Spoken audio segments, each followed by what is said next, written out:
Are you ready, ready?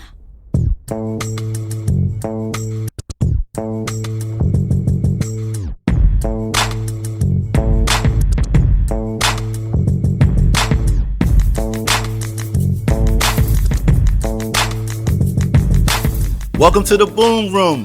Here we are in week 7. Man, this season is flying by quickly. Enough of the small talk.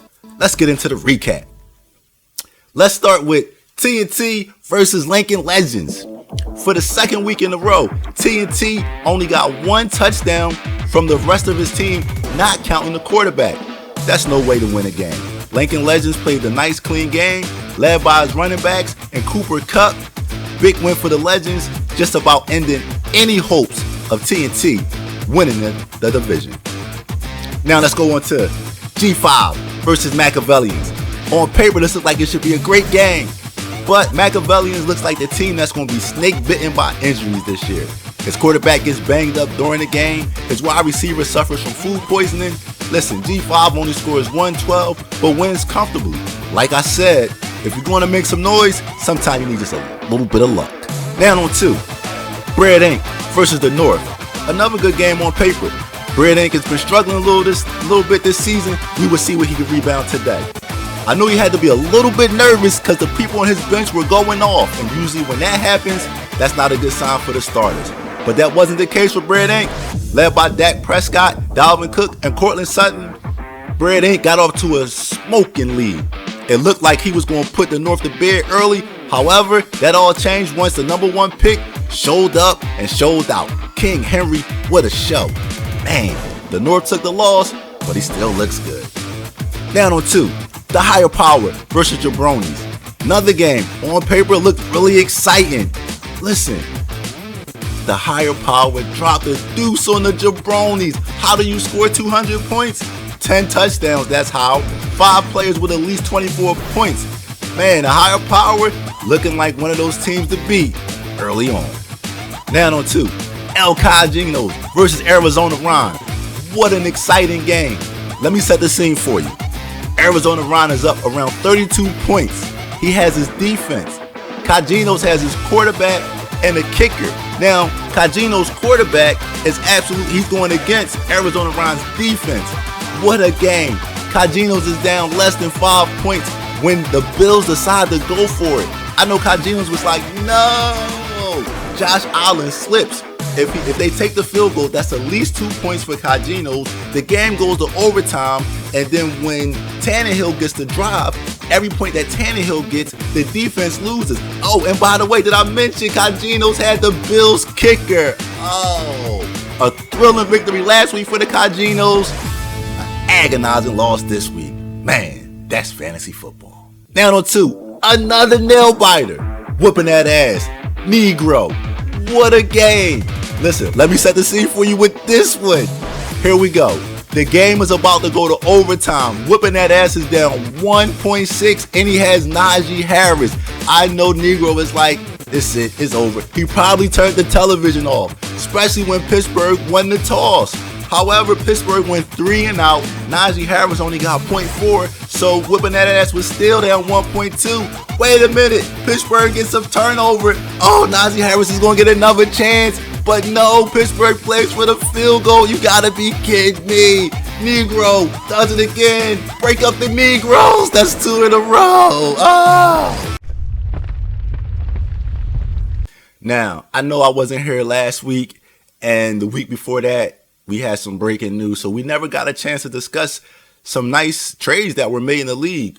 So let me start off with the Lincoln Legend and Negro trade. I believe it was Marquise Brown for Judge Judy, and I thought this was a great trade for the Legends. He's in law enforcement. He's probably getting royalties from the show. He could be like an expert witness, and we get to go to the studio. I'm ready to call and congratulate, like, yo, how did you get Judge Judy? And then I saw it was Jerry Jeudy, and I became very confused because Jerry Jeudy would be the probably 6th best receiver on his team, and he just wouldn't be playable on his team. And he gave another guy a number 1 receiver who just been killing it. Now, I have my conspiracy theories about this trade, but before I go there, Legends, I want to say this to you. I want to let you know how lucky you are to be playing in a league like this. Because there are some leagues, if you and Negro would have made a trade like that, not only would it have been vetoed, there would have been an emergency meeting by all the higher-ups of that league to see if you were intelligent enough to be in the league, or if you were cheating and they had to kick you out. And even 2 months later, when they realized that they were wrong, they still wouldn't apologize and say, hey, we made a mistake. I'm sorry about that. Okay, listen, just know, Legends, you're lucky to be in this league. Now, however, the trade, it's funny. We haven't heard one word from the Legends about this trade. Not on the smack board, anything. I've called you out a couple times. Dre has made a comment about it. Crickets. But like I said, I actually think it's kind of funny. Like, if it was meant to help him beat me, I like that. That's what our league is about, man. Tip of the cap. Listen. I got another one for you. Ready? What's the only reason we made Negro a core owner? So Legends wouldn't be lonely in the non-championship department. No, stop. No, let's get back to business. Now, I want to give you credit, Negro. I'm calling it now. Negro will beat the Legends this week for one reason and one reason only. Negro, you finally woke up. You got him to bet on the game. And we all know when the money's on the line, the Legends always bomb. Tip your waitress on the way out. Speaking of trades, I think we need to have like a public service announcement for whipping that ass. I mean, this guy, he was loaded.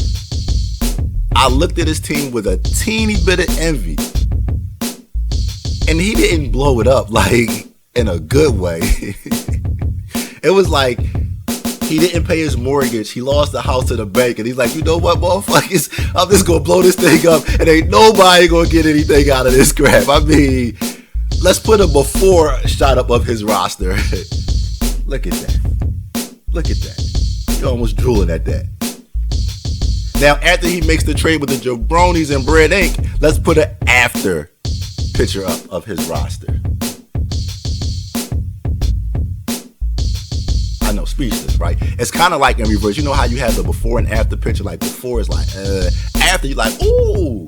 And in this case, it's like before you like, ooh. And after you like, Hey, but listen, there's a lot of season left. And I'm predicting one of them tight ends going to get traded.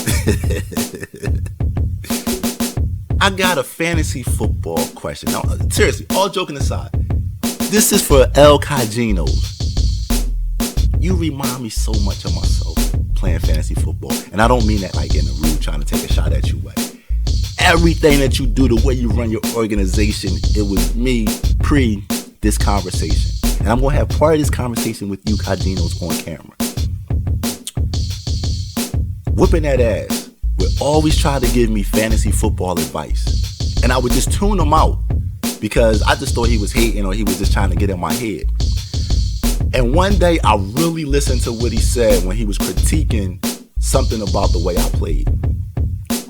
And it took my game to another level. And the question I have is, do I tell you what you're doing wrong? And I'm going to tell you the reason I'm not. Because I had a talk with the commissioner, and he told me not to. And that's it. So, Kev, good luck. Listen, I hope you guys have fun this week. I have fun. Listen, I know y'all thinking TNT is out of it. Not so fast, my friends. Listen, game of the week. It only could be one game, right?